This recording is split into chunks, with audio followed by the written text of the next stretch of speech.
Wah, kayaknya kurang semangat nih gara-gara hari ini nggak dagang mungkin ya ibu-ibu ya. Oke, selamat siang untuk semuanya dan semoga ibadah puasa kita insya Allah hari ini berkah dan diterima Allah Subhanahu Wa Taala, ibu-ibu, bapak-bapak. Nah, kali ini kita setuju sekali bahwa memang terjadi sinergi antara pemerintah dengan organisasi APKLI, yaitu Asosiasi Pedagang Kaki Lima di Indonesia, dengan menaati aturan-aturan yang istilahnya tetap membentuk atau mewujudkan lingkungan yang indah, bersih, tertib dan aman, dan itu juga harus bermanfaat untuk pedagang kaki lima sendiri ya. Dan kali ini saya sudah bersama dengan Bapak Sugeng selaku Ketua DPW Sulawesi Selatan. Mungkin ingin mengungkapkan isi hatinya Bapak seperti apa? Seperti apakah kebijakan-kebijakan ataupun keinginan untuk yang diperbuat bagi pedagang-pedagang kaki lima yang ada di Indonesia dan khususnya di Jabodetabek atau di Jakarta? Baik, terima kasih. Saya selaku Ketua Wilayah APKLI Sulawesi Selatan. Di Sulawesi Selatan juga kurang lebih sekitar 700 ribuan jumlah PKL. Cuman memang itu masih data dari pemerintah daerah. Kami pun juga akan segera mengadakan pendataan lebih akurat lagi. Ya. Kemudian barangkali saya juga ingin mengadakan pertanyaan kepada. Oh baik, silakan pertanyaan kepada. Ya, salam APKLI Pak Ketum. Salam APKLI.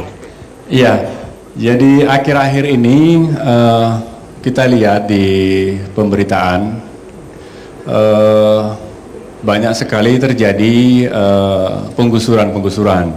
Tidak hanya di DKI saja, tetapi di beberapa provinsi lainnya itu terjadi. Nah, ke depan dengan adanya penggusuran ini, kira-kira APKLI sudah mempunyai planning seperti apa sehingga pemerintah daerah tidak lagi mengadakan penggusuran, tetapi yang ada adalah pemberdayaan. Karena terus terang ini sangat menyakitkan hati saudara-saudara kita ketika terjadi penggusuran. Mereka tidak inginkan seperti itu, tapi memang juga di beberapa rekan-rekan kita PKL memang perlu benar pembinaan gitu. Kemudian pertanyaan yang kedua, sampai sejauh mana, karena kami terus terang di daerah ini pendataan itu akan segera kami akan lakukan, tapi mohon kiranya metode apa yang bisa kita lakukan, mohon petunjuk lebih jauh dari Pak Ketum. Saya kira demikian, terima kasih Pak. Baik, sudah cukup. Terima kasih Bapak Sugeng, terima kasih banyak. Nah ini dia, bagaimanakah dengan pemberdayaan, bukan penggusuran Bapak, seperti itu, dan bagaimanakah metode-metode yang harus dilakukan oleh DPW masing-masing di seluruh Indonesia. Kita kembalikan ke rekan Reska, silakan Reska. Baik, terima kasih Safira Al-Jufri. Nanti jawabannya nanti ya Pak ya, nanti kami akan jawab juga nanti bersama para narasumber yang telah hadir di siang hari ini. Dan untuk pemirsa di seluruh Nusantara, jangan kemana-mana, tetap di acara Nyok Cari Tahu Spesial.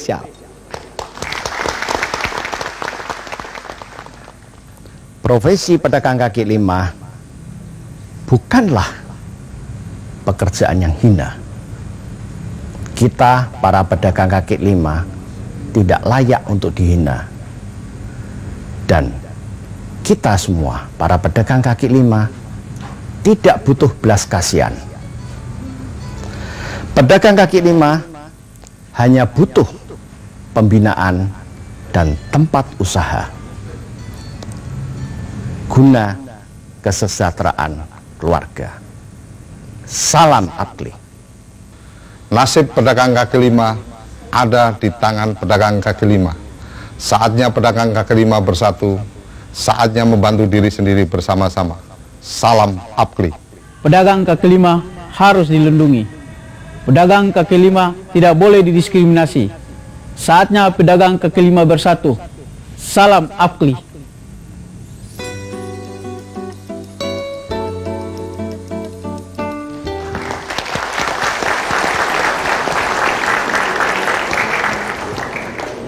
Ya pemirsa, terima kasih Anda tetap setia bersama kami dalam acara Nyok Cari Tahu spesial bersama Asosiasi Pedagang Kaki Lima Indonesia. Baik, tadi Pak Imam Sugeng telah menanyakan beberapa pertanyaan dan ini sangat berkaitan sekali dengan topik kita di segmen yang kali ini. Karena kali ini kita akan berbicara seputar hukum dan juga kaitannya kepada masyarakat, yakni di bidang humas. Begitu ya Pak Heru. Kita langsung ke Ketua Umum terlebih dahulu, namun kali ini juga telah hadir narasumber. Karena kalau Pak Heru harus sampai selesai acara nih bareng Reska ya Pak di studio. Kali ini juga telah hadir bersama kami, yakni Ibu Hoiza Siregar, selaku Wakil Ketua Umum Bidang Pemberdayaan Pemuda dan Perempuan, sekaligus Ketua DPW DKI Jakarta.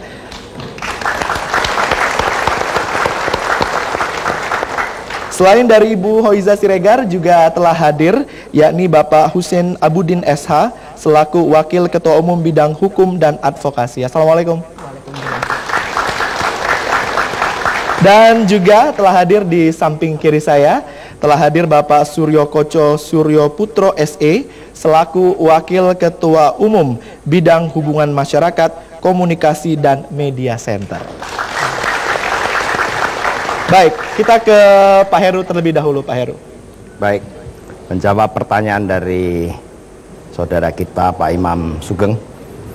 Jadi penggusuran-penggusuran yang sekarang ini sangat menyedihkan buat kita semua.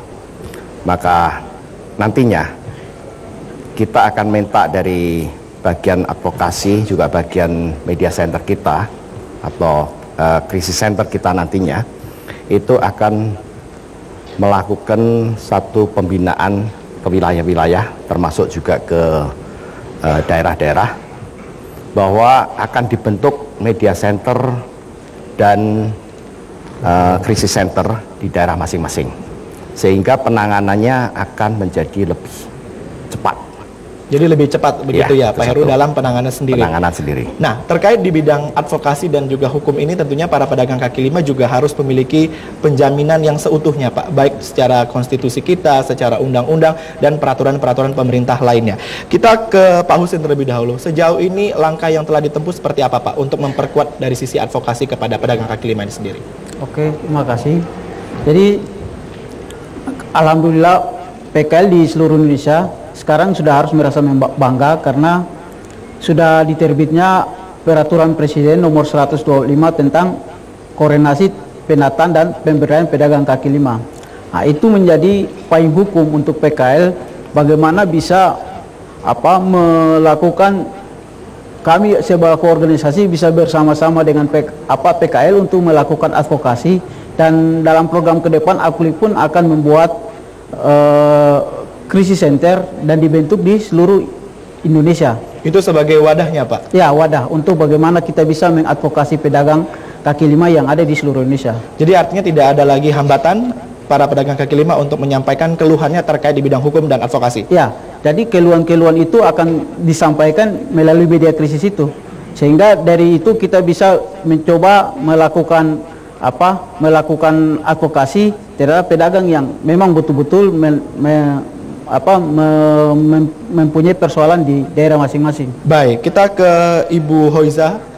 Tadi kalau sudah berbicara seputar media dan juga tempat menjadi wadah bagi para pedagang kaki lima untuk menyampaikan keluhannya baik dari sisi hukum dan lain sebagainya, dan ini dinaungi oleh Ibu Hoiza, ini beban cukup berat juga, karena bagaimana caranya untuk menarik hati para pemuda dan juga kaum perempuan untuk ikut terlibat aktif dalam organisasi, terutama di APLI. Seperti apa Ibu? Kalau sejauh ini di bidang perempuan kami sudah melaksanakan pelatihan untuk perempuan pedagang kaki lima yang sudah berjalan sejak tahun 2010, yaitu pelatihan tips mengelola dana untuk perempuan bekerja sama dengan perusahaan itu di 11 provinsi, yaitu Bandung, Jakarta, Bali dan sebagainya. Baik, jadi cara sosialisasinya seperti itu tuh ya, untuk memberikan tips kepada supaya perempuan-perempuan PKL ini mampu mengelola keuangan rumah tangganya, yang mana dulu yang akan didahulukan, yang mana yang tidak perlu di situ, di dalam pembelajaran itu akan baik, jadi prioritas juga harus dipikirkan dalam pengelolaan dana baik dari rumah tangga maupun nanti pada saat cash flow dari perdagangan sendiri. Iya. Kita ke Pak Suryo Koco, ini Pak karena berkaitan juga dengan hubungan masyarakat, jadi artinya juga masyarakat saat ini telah mengetahui dengan hadirnya kita di TVRI kali ini juga memperkenalkan sekaligus kepada masyarakat bahwa ini sudah ada induk organisasinya para pedagang kaki lima. Ke depan sosialisasi seperti apa yang direncanakan untuk memperkenalkan kembali kepada masyarakat? Oke, terima kasih.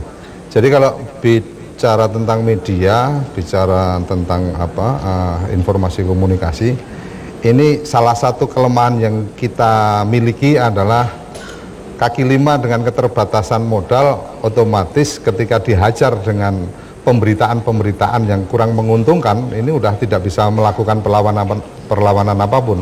Oleh karenanya asosiasi pedagang kaki lima kami sudah sepakat kemarin kita akan membuat Apli Center. Apli Center itu satu berisi tentang krisis center, menangani permasalahan-permasalahan yang dihadapi oleh anggota, kemudian media center.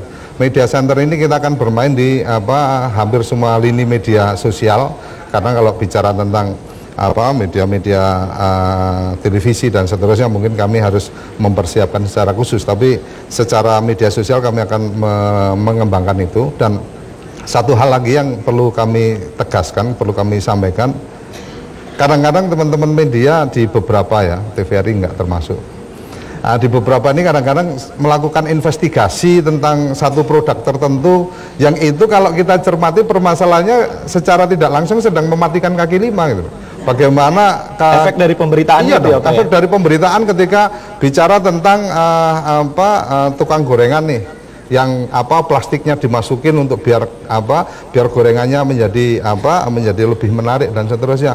Case itu mungkin hanya 1-2 orang dari ribuan orang, tapi karena sebuah televisi nasional memberitakan itu sehingga orang jadi takut gitu kan, orang jadi takut untuk beli gorengan dan seterusnya. Jadi ini bagian-bagian yang kita harus lawan. Oleh karenanya kami tadi sampaikan bahwa kita harus bersatu.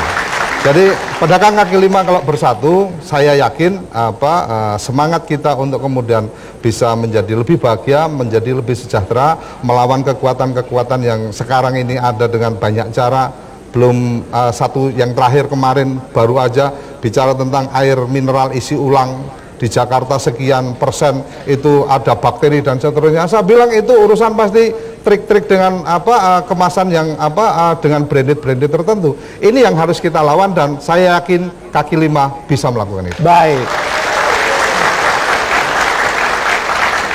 Jadi artinya secara tidak langsung Asosiasi Pedagang Kaki Lima juga menetralisir informasi yang berkembang di media dan memberikan mana yang benar, mana yang tidak benar dari sisi pemberitaan.